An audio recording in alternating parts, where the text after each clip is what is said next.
The threat to democracy in Brazil is a result of the enormous achievements of the Workers' Party.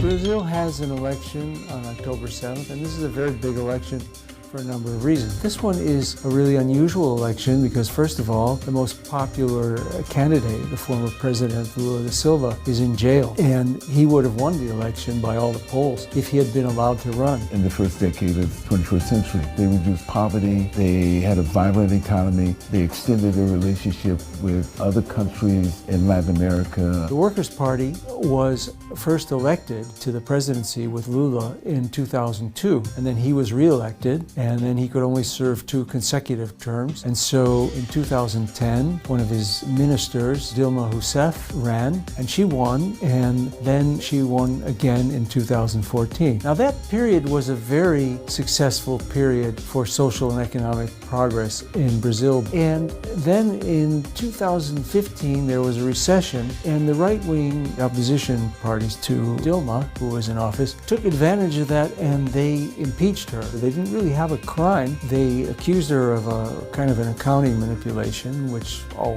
previous presidents had done, and governors too. It was a power grab, but then they still had the problem that Lula could run for president. So with a very politicized judiciary, they went after Lula, and he was convicted of taking a bribe, which was in the form of repairs to an apartment, basically. And they never showed that he owned or stayed in the apartment or rented it, or that it was his in any legal way. They didn't have any material evidence either. We have to do something about this. But we at the same time understand that this is not only just happening in Brazil, it's being undermined in other countries in the region as well. The question about what has happened to all of these governments in the region to introduce policies that were more friendly to poor people and friendly to indigenous people. What is happening to those particular countries, and certainly those leaders who initiated those really progressive changes. The leading candidate is this congressman, Jair Bolsonaro. In the press, they compare him to Trump, but to be honest, that's actually unfair to Trump because he is so extremist and so openly racist and misogynist. Well, that's the nightmare.